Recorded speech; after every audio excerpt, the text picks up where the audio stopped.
Hey guys, this is Dr. Tansini here at Ground Overhead PT, and today we're going to do a really quick video just talking about midline bracing.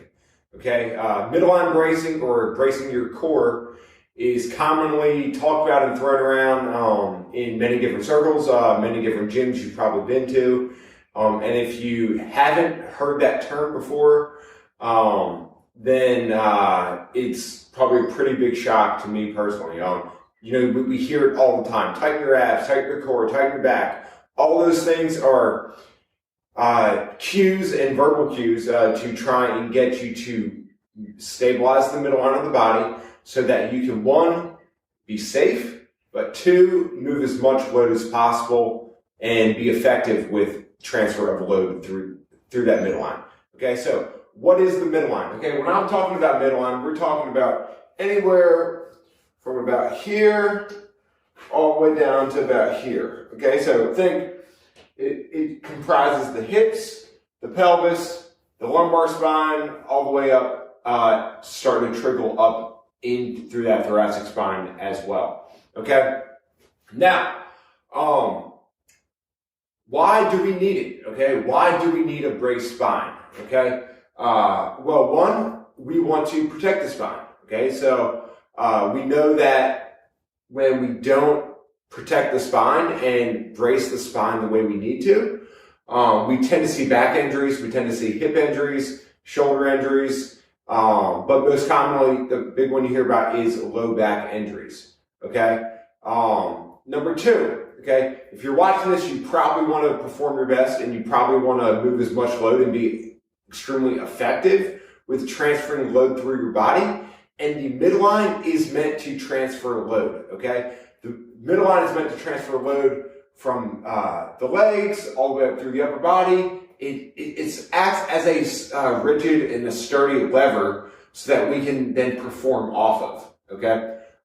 If you're not good at forming a nice sturdy lever, then you're gonna lose performance and lose the amount of force that you're able to generate and transfer through the center of your body so that you can be effective with performing your best, whether that's throwing a baseball, whether that is hitting a golf ball, whether that is being able to snatch and clean, whether that's being able to run effectively, whether that is able to swing a kettlebell, right? So we see this is a principle that gets transferred from gymnastics to powerlifting to strongman training, to Olympic weightlifting, all the way into a lot of your ball sport athletes and running and biking as well. Okay, so now, next question: how do we do it? Okay, how do we brace our midline? First, let's talk about a little bit more about what the midline is. Okay, one, okay, for the midline to function and be a strong, steady lever, okay, we want to stay somewhere around the middle. Okay, now you hear this a lot. You hear, so keep a neutral spine, neutral midline, you want to stay neutral. Guys, there is, this might shock a lot of you, but there probably isn't a perfect neutral. Okay, theoretically we can say, oh yeah, there's a perfect neutral, but is there a perfect neutral that we can find on a regular basis? No. Okay, we're always going to be in some degree of flexion and extension of the spine.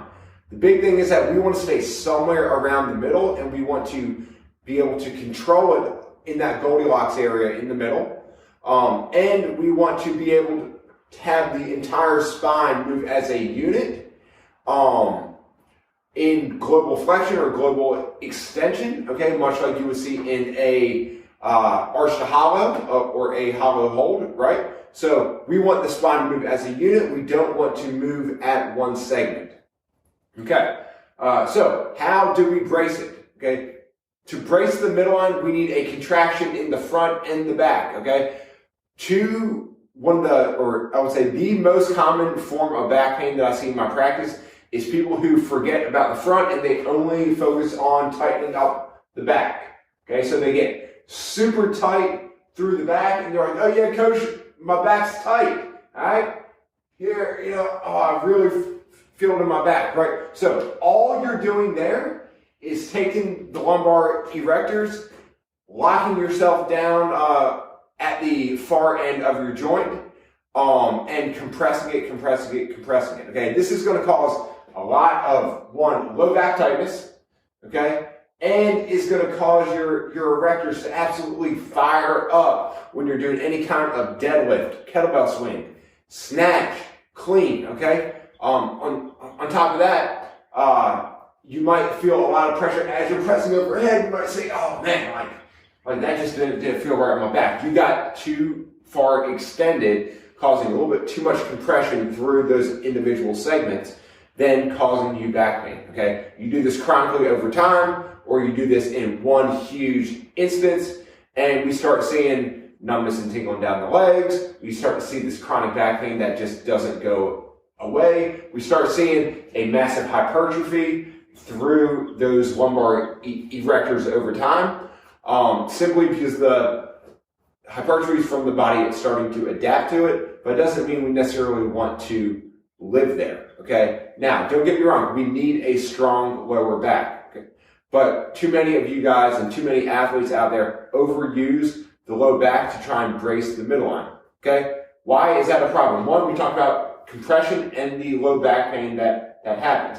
But two, as you extend that lumbar spine, the ribs flare, okay? As soon as the ribs go up, the front core abdominals, they stop working as well, okay? When they don't work as well, we see this huge tilt of the pelvis forward, okay? And then what do you notice? We have an automatic degree of hip flexion, which is the complete opposite of getting any kind of hip extension and powerful hip extension that we need in a snatch, a clean, a kettlebell swing, any kind of explosive movement that we're trying to drive the hips forward with the glutes to essentially create force, okay? Now, if you're constantly here and then you're constantly doing one of these numbers, we've all seen them in the gym, okay? That's tons of shear forces on the back, and we're moving mainly at that one or two segments. So with that, it's gonna get super, super fired up. The body doesn't like it. You're not gonna be as strong, and you're gonna end up having to miss time in the gym because of that problem, okay?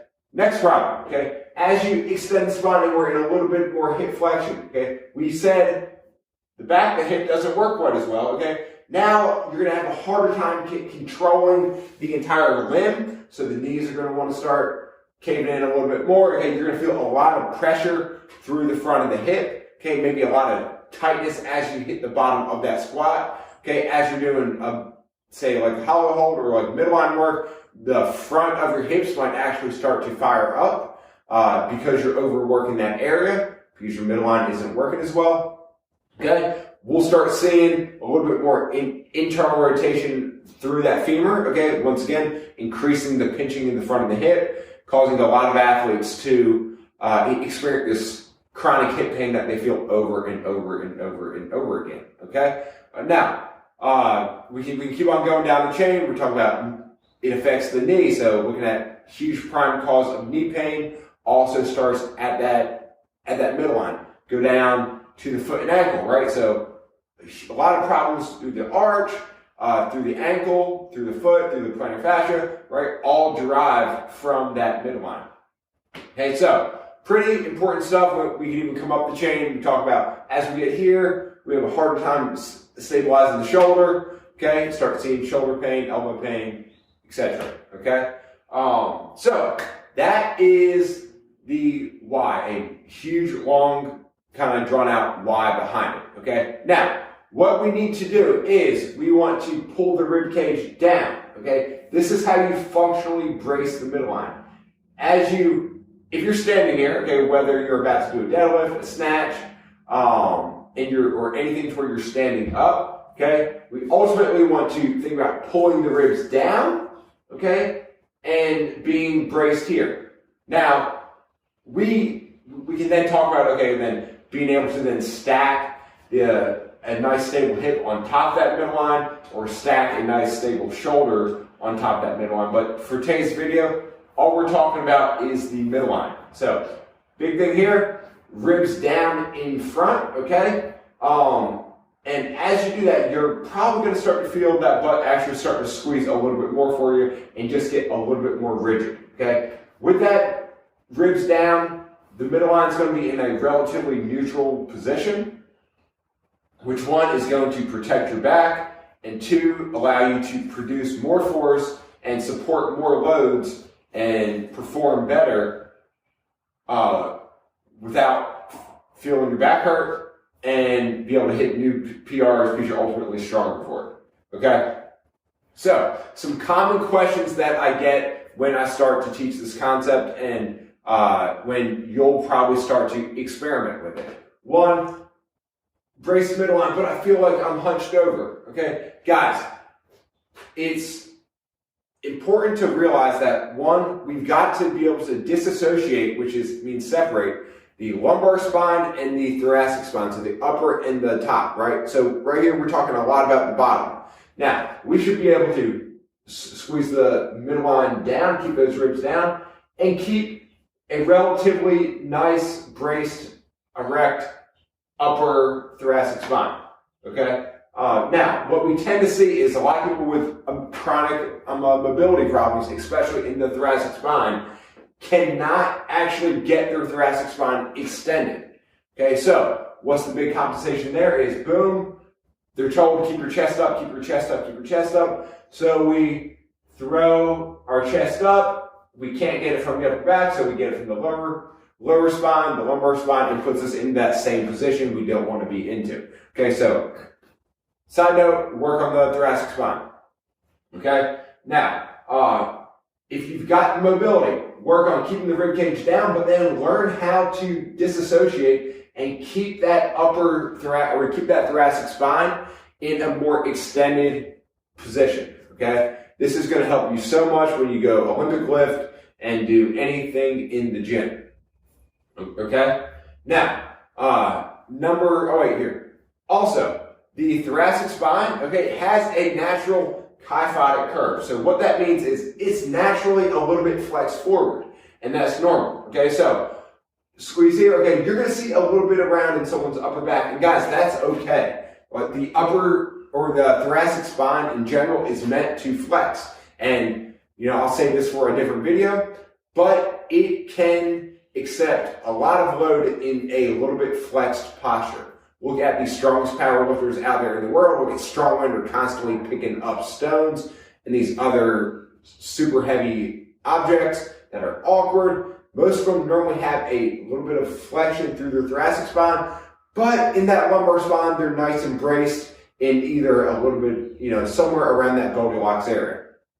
Okay? So, the next thing I get is, man, this is hard. I can't breathe. How the heck am I supposed to lift like this? One, because it's tough for you. Like bracing the midline is a skill. You need to practice it. You need to then use progressions and regressions to take you from the ground up so you can learn how to use it in a snatch, clean, running, overhead squats, you name it. You need to build a progression to get you there, okay? And then maybe back off weight a little bit and actually train braced midline so that you can then perform better in the long run. Remember, guys, fitness is an infinite game. So work on the things you need to win to maximize your ability to play the game the longest, and so you can perform your best the longest over time. So, guys, I hope that helped. I hope that made sense for a lot of you. If it didn't, send over a message. I'll be happy to reach out, or I'll be happy to sit down or jump on something and talk with you about it, and how you can most effectively brace your spine, and so that you can, one, perform your best, and two, stay healthy for the long run while you perform your best. So guys, thank you so much for watching, and I'll catch you next time. This is Dr. Tansini at Ground Overhead PT, and I'll see you later.